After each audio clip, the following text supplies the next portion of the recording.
है। हम दुखी क्यों होते हैं? आज का टॉपिक यही है कि दुख मतलब सैडनेस क्या है। दुखी होने के तो बहुत सारे रीज़न्स होते हैं कि हम जो चाहते हैं हमारी ज़िंदगी में या जीवन में वो पूरा नहीं हो पाता है।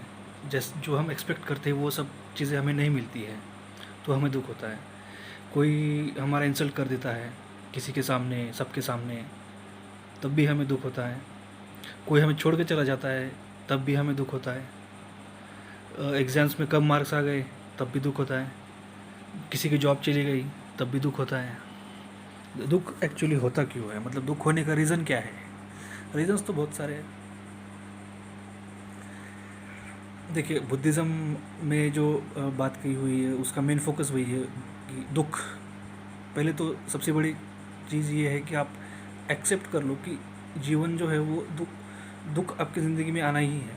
मतलब दुख है, इस बात को पहले आप स्वीकार कर लीजिए कि मैं दुखी हूँ। सबसे पहले इस बात को स्वीकार कीजिए कि हाँ भाई, मेरे जीवन में ये समस्या है। दूसरी स्टेप है कि ये दुख होता क्यों है, और तीसरी स्टेप है कि उसको हम कैसे कम कर सकें। तो पहली बात क्या है कि दुख है। दूसरी बात क्या है, दुख क्यों है। दुख क्यों क्यों है, अब मैं इसके बारे में बताऊँ। जैसे बुद्धिज़्म है, तो बुद्धिज़्म में क्या कहा है कि इग्नोरेंस, मतलब इग्नोरेंस, किस चीज़ का इग्नोरेंस? सत्य, अल्टीमेट ट्रूथ। अल्टीमेट ट्रूथ क्या है कि कोई भी चीज़ जो है वो परमानेंट नहीं है। हर चीज़ जो है वो चेंज होती है, अनित्य। अनित्य मतलब क्या कि हर चीज़ चेंज हो रही है।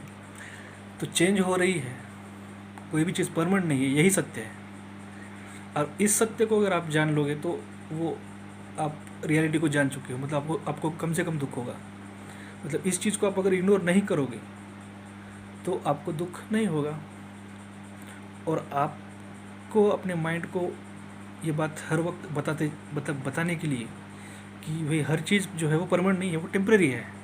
आपके रिश्ते हो, आपका जॉब हो, आपका करियर हो, आप खुद हो, आपकी ज़िंदगी हो, आपकी वेल्थ हो, कोई भी चीज़ जो है वो परमानेंट नहीं है। तो ये चीज़ अपने आप को हर वक्त समझाना, उसके लिए मेडिटेशन हम करते हैं। हम हर वक्त प्रेजेंट में रहे। प्रेजेंट में रहे मतलब क्या? भूतकाल में नहीं जाए। भूतकाल में जाएंगे तो हमें पिछली ज़िंदगी याद आएगी, फिर हम दुखी हो जाएंगे।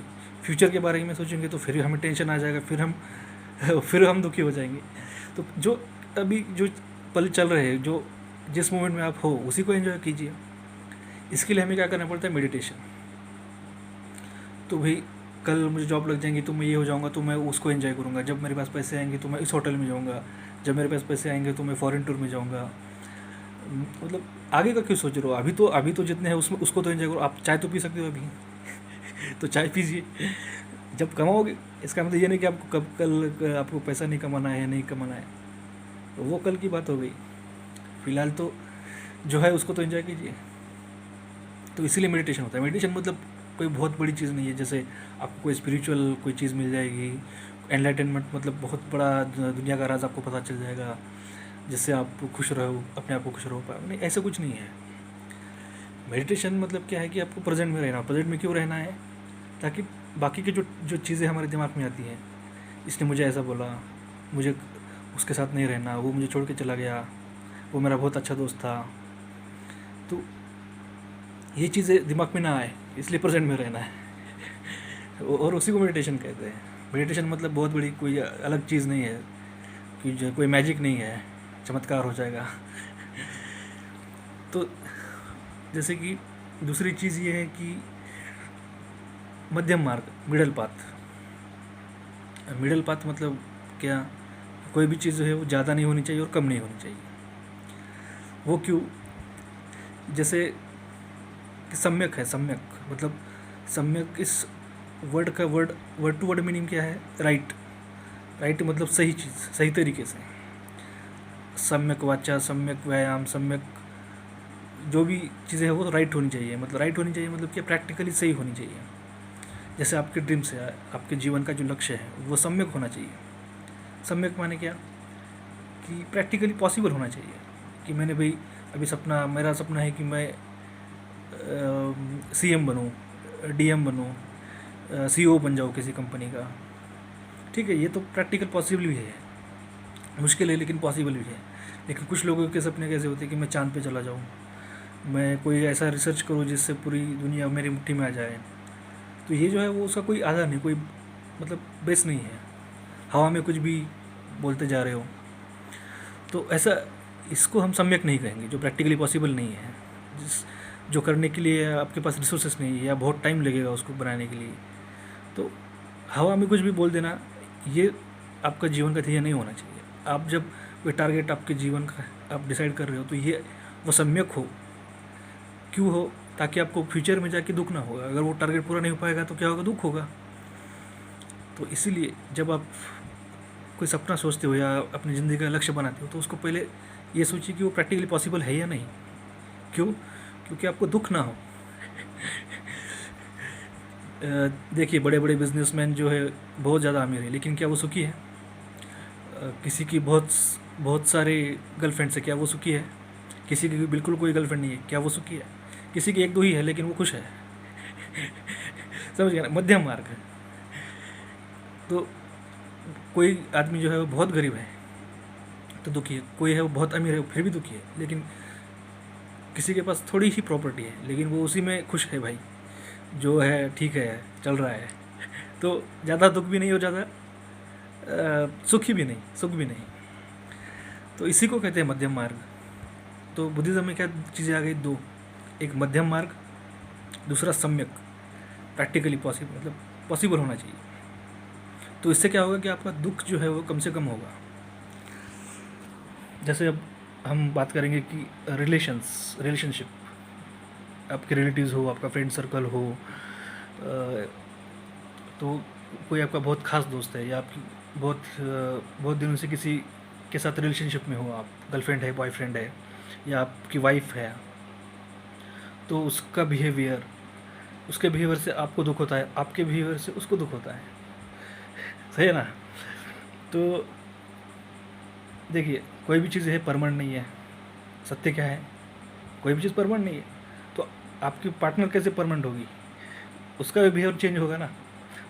तो उसके लिए आपका बिहेवियर परमानेंट नहीं है। आप कभी अच्छे से बिहेव करोगे, कभी ज़्यादा आर्ग्यूमेंट करोगे, कभी एरोगेंस दिखाओगे, कभी एटीट्यूड दिखाओगे।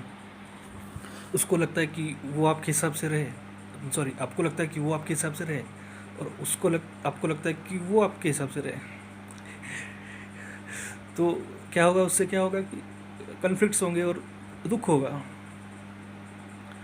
तो जब आप मेडिटेशन करोगे, जब आप अपने पार्टनर से ज़्यादा एक्सपेक्टेशन रखोगे ही नहीं, तो क्या होगा कि वो रिलेशन बना रहेगा, तो और दुख भी नहीं होगा। तो अगर आपकी अटैचमेंट किसी व्यक्ति से बहुत ज़्यादा है तो पहली बात ये है कि अटैचमेंट होने मत दो।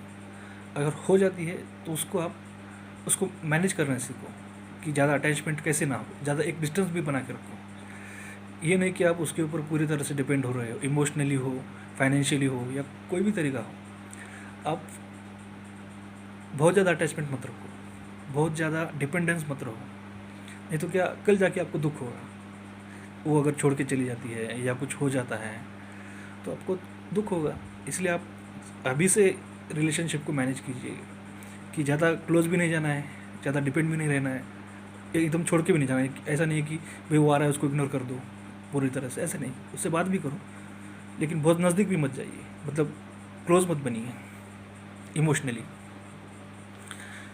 तो ऐसे इस तरह से रिलेशनशिप भी अगर मैनेज कर पाओगे तो आपको दुख नहीं होगा। और चलो कुछ हो गया भाई, झगड़ा हो गया, आपको आपके टीचर ने आपको डांट दिया, तो मैं देखता हूँ कि बहुत लोग जो है वो गुस्से में आ जाते हैं। मतलब गुस्सा आना तो ठीक है, समझ सकता हूँ, एक दो दिन तक गुस्सा आएगा, आप बात नहीं करोगे, ठीक है वहाँ तक। लेकिन कुछ लोग जो है रोने लगते हैं, 2-3 दिन तक रोते हैं, फिर वो ज़िंदगी भर उनके लिए वो मतलब दिमाग में रहता है कि यार इसने मुझे ऐसा बोला था। छोड़ दीजिए, ज़्यादा आप उसके बारे में मत सोचिए, आप सत्य को जानिए। सत्य क्या है कि कोई भी चीज़ परमानेंट नहीं है। आज उन्होंने गुस्सा किया तो उसके पीछे कोई रीज़न होगा ना। हो सकता है उसका रीज़न वो खुद फ्रस्ट्रेटेड हो वो इंसान कि मेरा कोई भी स्टूडेंट मेरी बात नहीं मान रहा, इसलिए वो फ्रस्ट्रेटेड होगा तो वो सारा गुस्सा आपके ऊपर निकल दिया। हो सकता है आपसे कोई गलती हो गई हो तो उसके पीछे का रीज़न आप जान लो। ये नहीं कि भाई मेरे मेरे को इंसल्ट कर दिया क्योंकि मेरे मम्मी पापा ने भी मुझे कभी नहीं डांटा था लेकिन उसने मुझे डांटा, तो भाई उसके लिए तो उसको तो नहीं पता ना, आपको पहली बार आपको कोई डांट रहा है, उसको क्या पता। तो ऐसे सोचिए, समझिए, अपने आप को समझाइए और हो सके उस व्यक्ति को माफ़ कर दीजिए। मतलब माफ़ कर दीजिए मतलब ऐसा नहीं है कि आपको गुस्सा, आपको डांट दिया और आप एक झटके में उसको माफ़ कर दोगे, ऐसा तो होगा नहीं। आपको 1-2 दिन लगेंगे कम से कम उसको माफ़ करने में, लेकिन माफ़ कर दीजिए। माफ़ करोगे तो क्या होगा कि आपको पीस मिलेगी, आपको खुशी मिलेगी, आप अपने दुख से बाहर निकल पाओगे। अगर आप उसको उसी चीज़ को अपने दिमाग में रखोगे तो आपको तकलीफ़ किसको होगी, आपको ही होगी ना, उसको तो नहीं होगी, वो तो बोल के चला गया। दुख किसको हो रहा है, आपको हो रहा है। आप उसको माफ़ कर दीजिए। अब माफ़ करना इतना आसान नहीं है, मैं समझ सकता हूँ। अगर आपको माफ़ करना है तो आप उससे बात कीजिए कि सर मेरा ये ऐसा ऐसा पॉइंट था, मेरे से ये गलती नहीं हुई थी। वो बताएगा कि भाई तुम्हारी यहाँ पे गलती हो गई थी, ठीक है सर, मुझे तो नहीं लगता मेरी ऐसी गलती हो गई थी, फिर भी मैं आपको सॉरी बोल देता हूँ। आप पहले सॉरी बोल दीजिए, तो वो उसको भी लगेगा। फिर वो 2 दिन के बाद आपको बोलेगा नहीं नहीं बेटा, मैंने आपको बहुत मतलब जो आपको बहुत डांट दिया, मुझे इतना डांटना नहीं चाहिए था। जब आप उसको सॉरी कर दो वो उसको भी बुरा लगेगा, तो अपने आप वो रिलेशन मेंटेन हो जाएगी। तो सबसे बेस्ट चीज़ क्या है, कम्युनिकेशन। किसी ने कुछ बोल दिया तो हम उसको भरोसा कर लेते हैं। कोई थर्ड पर्सन आके हमें दूसरे पर्सन के बारे में बताता है कि भाई ये ऐसा है, अब हम झटके में उसको मान लेते हैं। पहले उससे बात कीजिए, डायरेक्टली मत कीजिए, इनडायरेक्टली बात कीजिए। आपका आधा डाउट तो वहीं पे ख़त्म हो जाएगा कि वो व्यक्ति वैसे क्यों बिहेव कर रहा है। तो यही है मेन चीज़ जो है, ट्रस्ट है। ट्रस्ट कैसे बनेगी, कम्युनिकेशन से। तो कम्युनिकेशन को आप बनाइए, डायरेक्टली बनाइए या इनडायरेक्टली बनाइए, कम्युनिकेट कीजिए उससे। कोई चीज़ अगर आपके दिमाग में बैठ गई कि उसने मुझे ऐसा क्यों बोला था, 8 दिन की बात हो, 8-10 दिन के बाद ही क्यों ना हो, आप उससे बात कीजिए और उस चीज़ को एक्सेप्ट करके उसको भुला दीजिए।